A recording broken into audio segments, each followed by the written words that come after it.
Harry has finally had his HRH title stripped from the royal family website. It all started as a faint murmur, a quiet little rumor making its way through palace walls.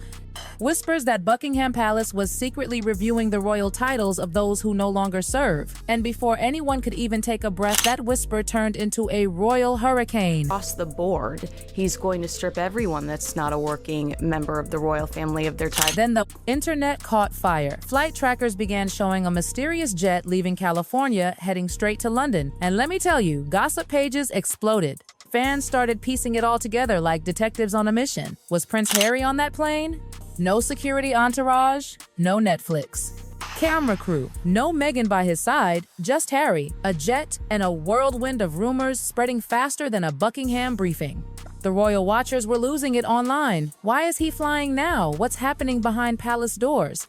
And before we knew it, social media had transformed into a 24-hour royal investigation unit. Questions here to ask about the future of the royal family. But to really understand what caused this storm, we need to go back to the quiet little update that shook the entire internet. Markle and Prince Harry are facing the grim prospect of a royal revolution. Experts believe will see them stripped of their titles. Here's the move that made everyone lose their minds. Buckingham Palace quietly updated its official website, and guess what? Harry and Meghan's. Their profiles were pushed way down, not just below William and Kate, no honey, we're talking almost to the bottom. Like right next to distant royals nobody even remembers. No statement, no warning, no palace memo explaining a thing, just moved. And that silence, oh, it screamed louder than any press release could. Fans were furious, commentators were confused, and the tabloids, they were having a field day. Because in the royal world, a website update is never just a website update. It's a signal, a quiet royal message dressed up in HTML. Prince Harry's title has been changed on Royal Mail website after huge mistake. And that's when the headlines exploded. Major. UK media outlets, even the BBC, started reporting that there were growing discussions inside the palace about how royal titles should be handled for members who no longer represent the crown. Going to strip everyone that's not a working member of the royal family of their titles. That would be just because it's easier to manage a smaller royal family. They didn't dare name Harry and Meghan directly, but come on. Everyone knew exactly who they were. Talking about. It was the royal equivalent of a subtweet. The whispers became screams. Social media was wild. People didn't believe the routine update story for a second. They called it a calculated move, a deliberate shuffle meant to humiliate. Even seasoned royal commentators said, the palace hasn't made a statement this bold since 2020, when Harry and Meghan stepped down. The online world split in two, some cheering, saying, good. It's about time, while others accused the palace of sending a passive-aggressive message wrapped in royal protocol. But what came next? Oh, it wasn't just shady, it was shockingly bold, because what followed felt like a declaration of royal war written in the politest, most Buckingham way possible.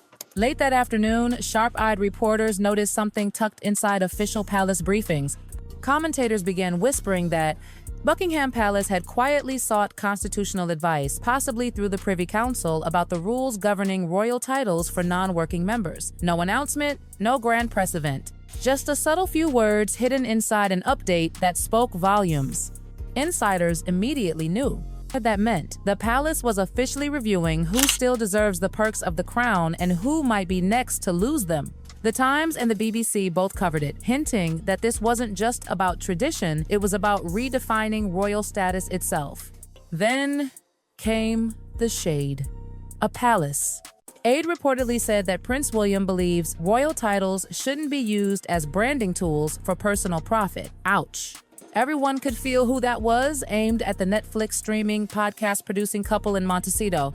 Royal watchers called it a polite declaration of war. Others called it revenge wrapped in gold-embossed stationery. And behind the scenes, the Sussex camp went dead silent. Word quickly spread that Harry had phoned his father's office as soon as the story broke. That call reportedly didn't go well, because only hours later, flight trackers went insane. A private jet was leaving California straight for London, and the internet lost its mind. By nightfall, people were literally tracking Harry's plane live. Every move, every altitude change, every radar ping. Is he on that jet? Is Meghan with him? Why now? The timing was too perfect. Hours after the news of the royal title review, that jet was in the air. Tabloids pounced like sharks. The Daily Express hinted that the flight might be linked to the Sussex Circle. Radar Online went even further, claiming Harry was on board alone, serious, and visibly tense. No Netflix crew, no smiles. Just a prince on a mission, flying home to face the fire. At Heathrow, paparazzi began camping out before dawn, desperate for the first glimpse of Harry, the man reportedly returning to fight for his royal title. Twitter turned into chaos hashtags like #Harry flies home and #Royal title crisis trended for hours. Some fans sympathized, he's going home to fix this. Others mocked him, too little, too late. And by the time British morning shows went live, one thing was clear: this wasn't a family visit. This was a royal crisis. This wasn't a sweet family reunion. Not even close.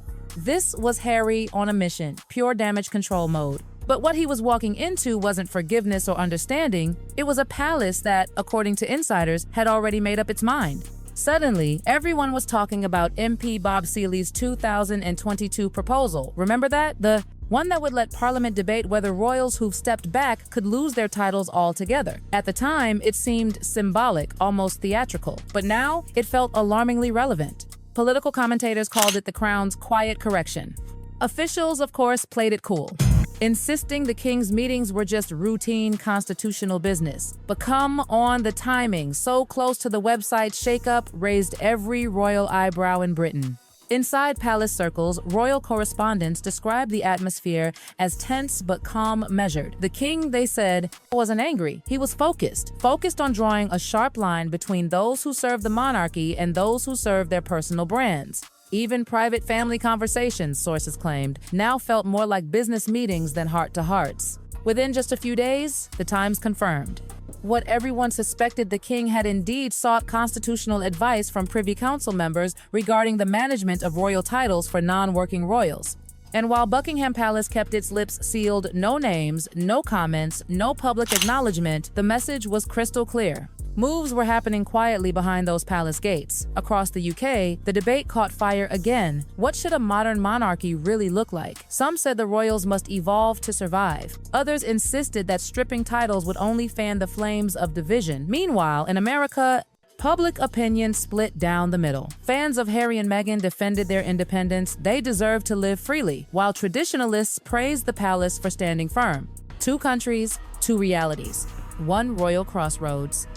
Because deep down, everyone knew this wasn't just about fancy titles or online rankings. This was about image, identity, power. The monarchy has always been about symbols, and titles are the shiniest symbols of all. If those start shifting, it changes everything.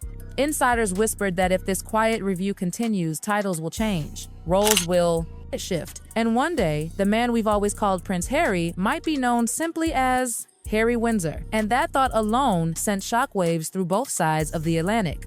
After all, what began as a quiet website update had spiraled into a full-blown royal reckoning, a clash of loyalty, legacy, and love. Because no matter how polite the palace plays it, everyone knows when Buckingham makes a quiet move, it's never quiet for long. And somewhere between California's calm and London's storm, a prince found himself right in the middle of the monarchy's most defining moment yet.